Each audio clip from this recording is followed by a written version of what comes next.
오늘은 일본의 한 노인요양시설에서 발생한 집단 감염과 감염자 집단 사망 소식에 대해 말씀드리겠습니다. 지난달 25일, 도쿄권과 홋카이도를 끝으로 긴급사태를 전면 해제한 일본에서는 다시금 확진자가 발생하며 재확산에 대한 우려가 커지고 있습니다.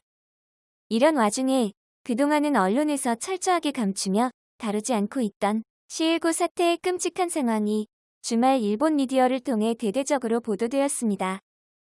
보도에서는 최대 집단 감염이 삿포로의 노인요양시설 바라트 아카시아 하이치에서 발생했으며 92명의 감염자가 발생하였고 입소자 11명이 시설 내에서 사망하는 일이 발생하였습니다. 시설을 운영하는 사회복지법인 삿포로 해의회에 의하면 4월 21일 간호노인 보건시설과 1층에서 연결되는 보육센터에서 한 명의 감염자가 판명되었습니다.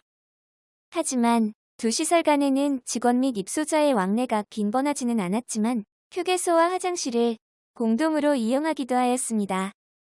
21일 이후에는 출입을 금지했지만 25일에 처음 입소자의 감염이 확인되면서 급속히 확산됐습니다. 바라트 아카시아 하이츠의 첫 번째 감염자는 60대 여성 입소자로 4월 18일에 발열과 호흡곤란이 있어 24일에 입원을 하였고 PCR 검사 결과 25일 양성으로 확진되었습니다. 요양시설 입소자 중에서는 70대부터 90대의 입소자 14명이 감염된 것으로 밝혀졌습니다. 특히 노인과 기저질환자의 경우 급격하게 중증화가 될 위험성이 높기 때문에 아카시아 하이츠 같은 요양시설에서 감염자가 발생했을 때는 국가 지침상 원칙적으로 병원으로 곧바로 이송되어 입원을 해야 합니다.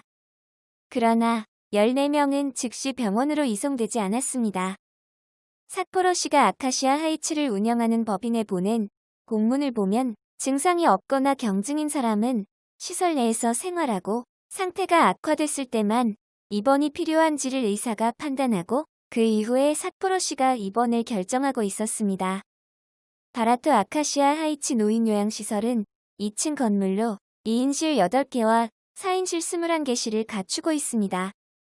첫 감염자가 나온 다음 날인 4월 26일부터 양성 판정자는 2층, 음성 판정자는 1층으로 분리하여 운영하였습니다.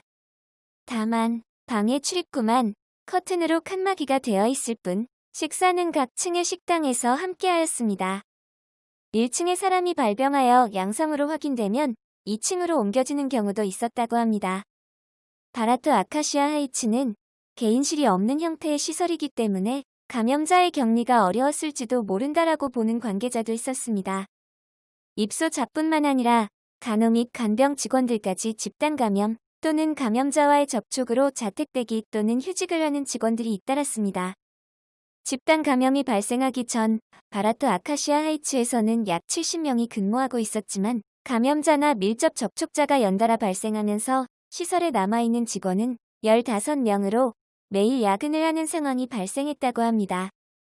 식사 횟수는 1일 2회로 줄였으며 직원이 부족하기 때문에 배식은 불가능한 상태였다고 합니다. 목욕 돌봄 역시 제대로 할 수가 없었으며 집단 감염이 시작되면서 청소업체도 시설 안으로 들어가지 못하게 되면서 청소가 전혀 되지 않고 있는 상황이라 위생관리가 전혀 되지 않는 상태였다고 합니다. 또한 의료진도 부족하여 삿포로시 의사회는 지난달 5월 2일부터 진료 지원을 개시해 지난달 6일부터는 현지 대책본부가 설치되었지만 일손 부족으로 시설은 대혼란 상태였다고 합니다. 요양시설 내 감염자의 입원이 시작된 5월 12일은 집단 감염 발표 후 약 2주가 지난 뒤였으며 11명의 입소자가 이미 시설 내에서 사망하고 말았습니다. 감염자의 입원이 시작된 이후 지난 5월 14일 시설에 남은 75명 중 44명이 PCR 검사에서 양성 판정을 받았습니다.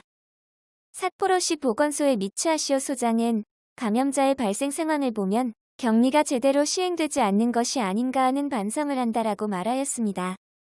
이미 집단 감염이 발생한 지 한 달이나 지나 언론에서 보도되는 것을 보면 아직도 알려지지 않은 비슷한 사례들이 일본 곳곳에서 지금도 현재 진행형으로 발생하고 있지 않을까 생각이 듭니다.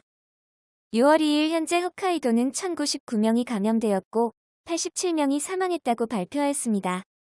대한민국에서 이태원 클럽발 감염자와 경기도 부천 쿠팡물류센터 집단 감염이 발생하자 비웃기 바쁘던 일본인들은 자신의 나라에서 발생한 집단 감염에는 아주 조용한 모습을 보이고 있습니다. 전형적인 내로남불이 아닐 수 없겠습니다.